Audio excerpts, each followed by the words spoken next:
Hey guys, Sandy here and welcome back to my channel. Today I have these gorgeous papers from Paper House Productions and I'm going to do something fun with them. I'm not exactly sure what, but look, I mean, they have some beautiful papers if you haven't been over to that website in a while. So let's see what I can do. So the first thing I decided I needed to do with this big, bold floral paper here was I need it to be fussy cut. And when I say this is a bold floral paper, I don't mean bold in like slamming in your face colors or a huge pattern or like a striking color combination, because this is a tone on tone paper. With bold, what I mean is these flowers are big, like big old flowers here, people. And they are great for fussy cutting. And that is because they are so big. So if you're not a huge fan of fussy cutting, if it stresses you out instead of kind of calms you down like it does to me, and you really want to do a technique like this where you're cutting out these big, big flowers, pick a floral pattern like this where the detail is not so minute that you're going to be stressing out cutting the flower. I really also appreciate that these flowers have thicker lines. They're not really thin lines, so you can cut into the line a little bit instead of making sure that you're just on the very edge of the line. Now, when you're fussy cutting, you want all of the movement to happen with your hand that you are not holding your scissors with. So when you are cutting with your scissors, as much as possible, your arm and your wrist should be still. And then you use that opposite hand to move about the paper. As much as possible, the only thing you want your hand to do that is holding the scissors is to open and close the scissors. That's why it is so super important to make sure that you're holding scissors that feel good in your hand. Because if you're holding scissors that feel awkward in your hand, you're definitely not going to enjoy the fussy cutting. So that is what I'm doing right here. And I do have to say that these pinks and these floral papers that Paper House has come out with, they make my heart go pitter patter. I have some more ideas of things that I want to do with these papers. They are just absolutely gorgeous. And I will take a moment to just apologize if I sound a little stuffed up or anything like that. I am in the middle of a sinus infection. However, it is super important to me right now that I am still getting out at least a video a day. I've almost done it for 2 months straight, and I'm just going to see how far I can actually go. So, sorry for the scratchy voice. Sorry for the little sniffles or sneezes or coughs while that's going on. But as you can see, it doesn't take me a very super long time to fussy cut out the big floral right here. And I won't make you watch me cut them all out, but I do cut a good amount out. And then I also went ahead and cut out this piece from the cut apart sheet that says "My heart is wherever you are." And I thought that that was a completely appropriate little title. Ooh. Went twangy there for a second.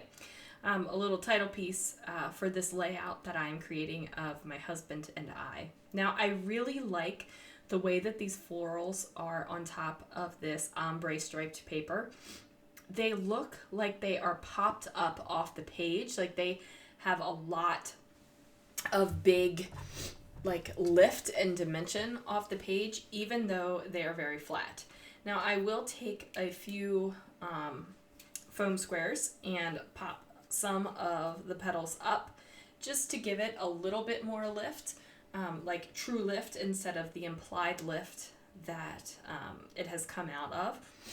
Now, I did slice into my flower a little bit here at a line, and that's just so my card could tuck into the flower a little bit. I didn't want it to just look like I had placed these rectangles on top of my flower without there being some sort of thought. And I think it looks a lot more natural if a little piece of the flower is on top of it as well. I decided to use one more piece of the cut apart sheet, and that is these photorealistic flowers. And my photo is a 4x6 photo, so I'm just trimming off a 1/4 inch off of 2 of the ends. That way I will just have a little bit of the florals poking through behind my photo. This is a photo that I printed at home on my Epsom PictureMate. So if it seems a little different, that's why. If you can see, my hair on this photo looks a little funky. I notice it when I'm looking at the photo, but you know, it is what it is, and it's a good photo, and I love the page, so that's what matters, right? Right. So I just want to take this time to remind you guys that if there is anything on this video that you like to shop from Paper House, I'll have a link down below. You can use my code PH20Sandy, and what that is going to do is take 20% off your order. And not only will it take 20% off of an order that you place for the first time, it will also take 20% off every single order that you place when you use my code. Now this sticker book right here is a planner sticker book, and I purchased this thinking that I was going to be a planner girl.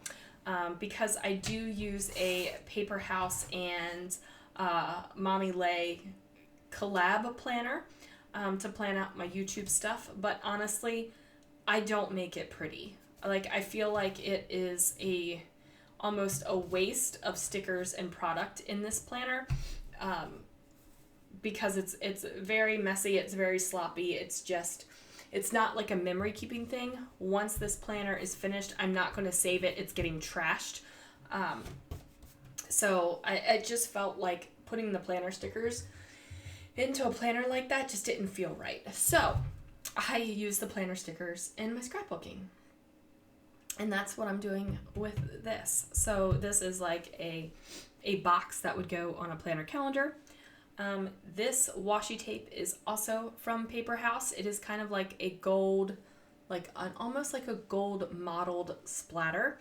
And I just placed multiple pieces of it over top of some white cardstock just to make that washi tape a little bit thicker. I did cut out this little bud as well from that paper, and I decided to pop that up with a foam square just to give it a little lift and dimension.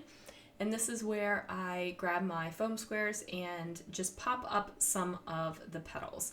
And there's no real rhyme or reason to it. I just really like the way that the flowers already feel to be popping off that background. And I wanted to give them a little bit of extra lift.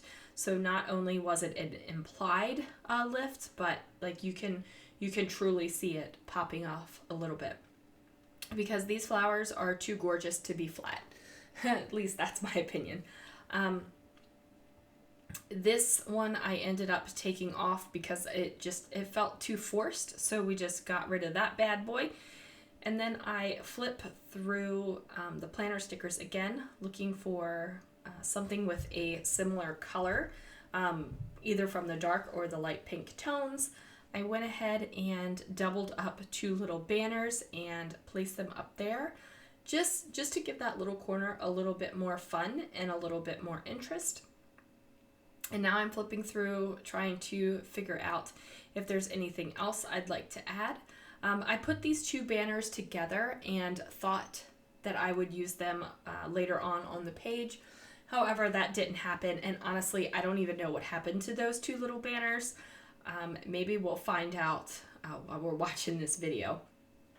So I did grab another piece of white scrap cardstock because I decided that I needed to have that washi tape repeated on the page.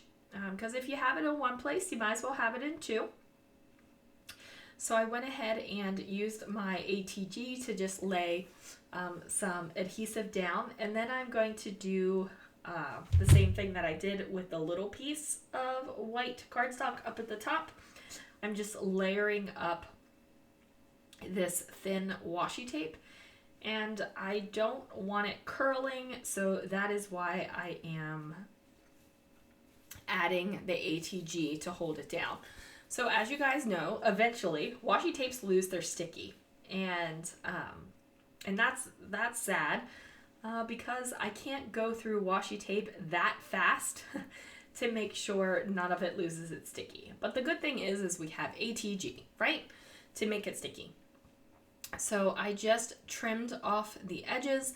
I'm pushing it down, making sure that the washi tape is adhered really well to that cardstock, and then I kind of like brush off the ATG Goomby pieces.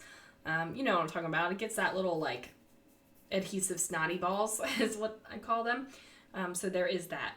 And then I decide to bring in a title up here. Now I thought that this gold word